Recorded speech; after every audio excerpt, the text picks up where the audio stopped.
Hey everybody, I got a stupid and clever idea for you. I fell for the do-it-yourself cold plunge fad and I decided to make myself a DIY cold plunge, and a lot of folks that are doing this are using the Rubbermaid 100-gallon horse troughs. And whoops, sorry about that.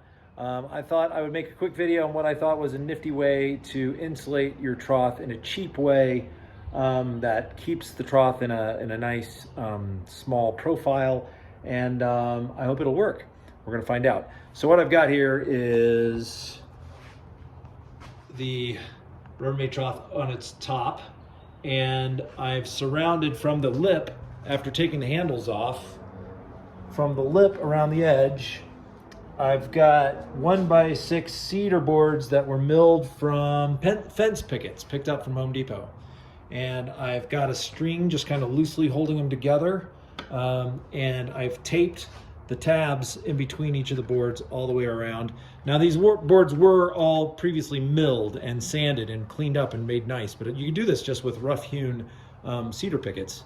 And over here I've got the access port for my inlet and outlet taped off so that the foam will go there. But now what I'm going to do is, in all this space in between, I'm going to use spray foam from the can from Home Depot and see if I can insulate the tub just with spray foam. So I thought it was worth making a quick video of it. Maybe it'll work, maybe it won't. Maybe it'll be a good idea for someone else that's going to make their own DIY tub, save a few bucks, keep it small, and make it look like a fancy hot tub. We'll see.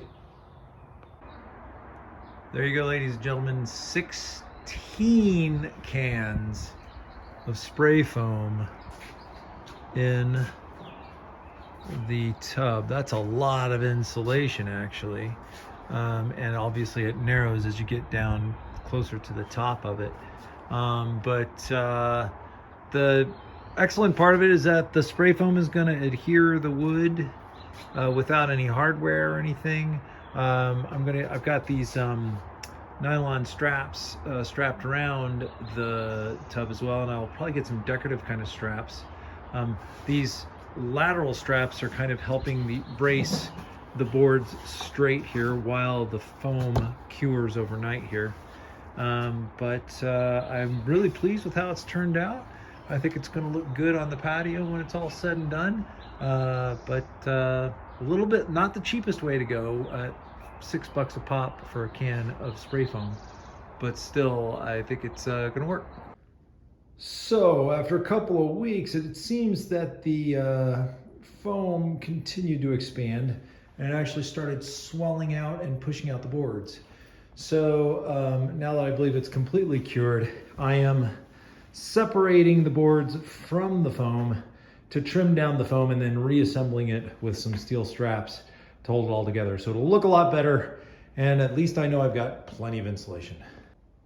So I've almost got all the boards off, and what I'm doing is I'm taking a metal straight edge like this, and I'm just inserting it right against the wood and the foam and kind of pressing it down like that.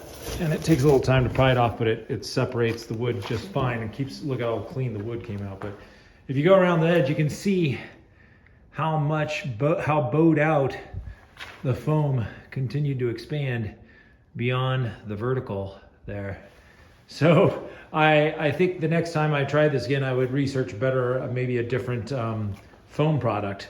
This is gap filler foam, probably not the right one. There's got to be a spray insulation foam that's made for more of this stuff that might even be cheaper for all I know. But I'm not disheartened, because I'm just going to set up a plumb line and take my little serrated saw, trim down the foam to vertical, and then I'll reassemble the tub with some steel straps and it'll look nice. So now fast forward about 4 months from that last video, and I did rebuild the cold plunge tub. I now have a chiller and a whole filtering situation, and I absolutely love it. One of my neighbors said, the hardest thing about cold plunging is not talking about cold plunging. So just to be even more annoying, I'm now going to make a video about my whole setup. In fact, I loved building my cold plunge tub so much that I built a second one for a hot tub. So here's a bird's eye view of the whole operation. I'm gonna go pretty quickly through this without too much detail, just to give you the basics. Number one on the left is the hot tub. This is a rebuilt tub that goes along with the heater unit from a Salyu Spa or a Coleman hot tub that you can get online for about 400 bucks. It was an inflatable hot tub that was about 4 feet in diameter. I just plugged that into the same 100-gallon trough that I made the cold plunge out of. Now, in the cold plunge bin here, this was a plastic bin that I have that I got from Target. I have set up with the chiller for about 600 bucks off of Amazon, plus an Intex above ground pool filter and pump, because you cannot, you have to have a pump to circulate the water through the filter into the inlet to the cold plunge, of course. And then I've got everything set up on timers on a power strip that runs, actually both the hot tub and the cold plunge run off a 20 amp circuit, and I haven't had any problems with it. I did make these matching lids for both tubs out of a floor mat from Home Depot. It's like a diamond plate floor mat with crossed over 1x3 slats of wood, and they're just screwed in with stainless steel screws and stainless steel washers. So the nice part about this design of the lid is that it's just held down with a little bungee here. You just pop the bungee off, and then the lid simply folds over to reveal the inside of the tub. I did, because the intake and the output of the pump were so close together, I plumbed them right on top of each other. I added that length of hose to separate the input and the intake and the output a little bit, so that it circulates the water a little bit better.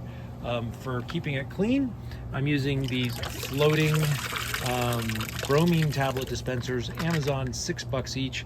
I use one for both the hot tub and for the cold plunge, and it works flawlessly.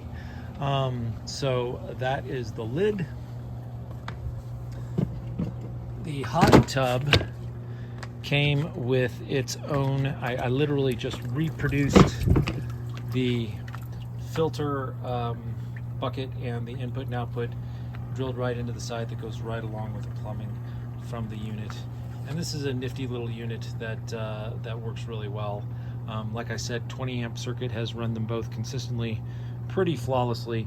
And this will agitate the water a little bit and create a little foam, but otherwise it's not bad. The bromine tablets does leave a little white powder on the bottom of the tub that you can vacuum up or wipe up with a net pretty simply. Major difference between the cold plunge and the hot tub is that instead of using the spray foam to make the hot tub, is I just got a single sheet of fiberglass insulation from Home Depot for like 25 bucks, wrapped it around the base of the tub before putting on the mounting or assembling the wood pickets, and using that aluminum flashing material. So that's like 6-inch aluminum flashing I now have on both tubs to match. So instead of the foam adhering the wood to the tub, they're just held in place with simple screws and 6-inch aluminum flashing that you can also get at Home Depot. So overall, it came out with a nice cosmetic appearance. My wife actually does not think they're horrible. My family has been using both tubs regularly. I really enjoy doing a 3-minute preheat in the hot tub followed by a 3-minute cold plunge. I'm keeping the cold plunge at about 47 degrees or 45 degrees, which I know can go down to 39 degrees, but for me it seems to have been sufficient and about all I can handle. But it's also something I can do very easily on a daily basis and really enjoy it. Hope this gives you a hint on how to build a cheap cold plunge or a hot tub, or God forbid if you had an inflatable hot tub that punctured and ruined like mine did, you can always replace it with a tub like this, get you more life out of it. Anyway, give me a comment if you like the video. Don't bother subscribing. I've got a regular job. Have a great day.